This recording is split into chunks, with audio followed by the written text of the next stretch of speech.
If you're an alien and you're watching this and you want to know exactly what the world was like at the time of this recording, it's 2025. We're 3 to 4 years fresh out of a pandemic. The only people who get attention are Chicago rappers killing each other, OnlyFans models shoving calculators up their anuses, and AI is practically doing everything from your assignment to helping you stroke your own dick. This is supposed to be the most technologically advanced time in the history of my species.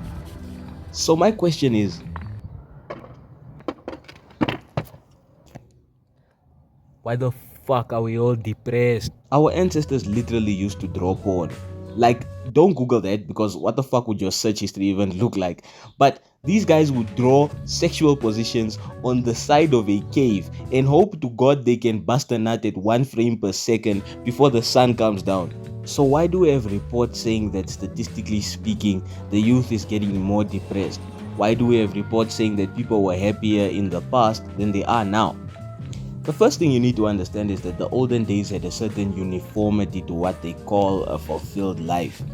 Everyone was either working in a factory, going to war, and what they had in common was when they come back from work, they both beat their wives. Media wasn't as diverse as it is today. The options you had literally just comprised of the news, and the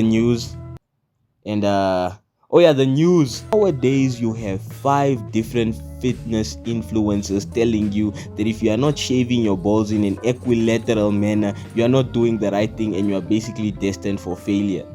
We are literally suffering from having too many definitions of what we call a fulfilled life. But hold on, the word I started with at the beginning of this video was happiness.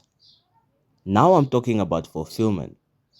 What the fuck? You see, a Zimbabwean friend of mine, and I have to note the fact that he's Zimbabwean because to me Zimbabweans are not real people. But anyways, my friend Tafadzwa was educating me on the concept of something called eudaimonia. See, usually when we're talking about happiness, what we're actually talking about is fulfillment. Are you happy? Are you fulfilled with the current actions and circumstances that have led up to your life in this particular moment, right?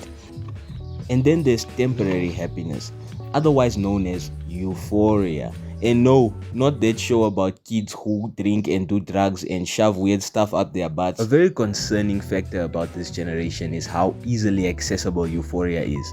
You can literally turn on your reels, your shorts, your TikToks, and I heard even Pornhub has its own version of reels now. It's weird, but anyways, you can literally access euphoria at any time. There are so many videos, drugs, and activities designed to give you a temporary happiness that might make you feel fulfilled. And the worst part is, I'm still fucking depressed. Now here's the enigma.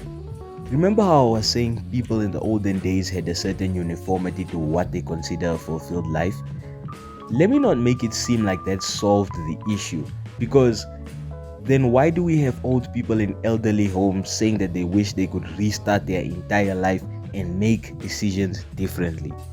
I personally feel like you already go wrong when you ask another human being how to be happy.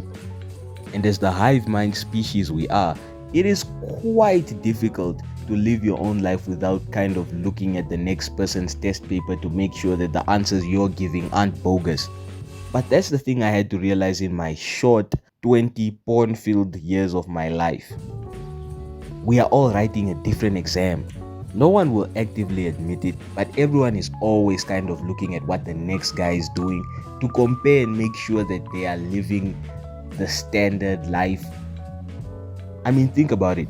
Most people today aren't even scared of being homeless because they are scared of being homeless. They are scared of being homeless because of what other people might think if they see them being homeless. And listen, I'm not saying you should aim to be homeless by any stretch of the imagination.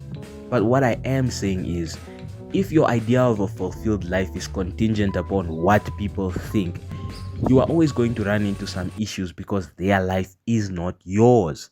And the mistake we all make on this app is we pretend like it is. You see, the problem all started when depressed people started getting advice from other fucking depressed. One of the most ridiculous things you've probably heard is when some guy who's not taking school seriously says, but Bill Gates and Mark Zuckerberg dropped out. Listen, my nigga, Bill Gates was already going to an Ivy League school before he dropped out. you're still on your mother's couch stroking your dick. And there's nothing wrong with that. But it is important to acknowledge our unique experiences and understand that no one's definition of happiness or fulfillment is the right definition. We settle for euphoria because that feels the closest to happiness, and that makes us feel the most connected because it's the most relatable and accessible. But if we're all being honest, you watching this video included, none of us have reached the fulfilled point in life that we've all been promised. And what's stopping you? You, nigga.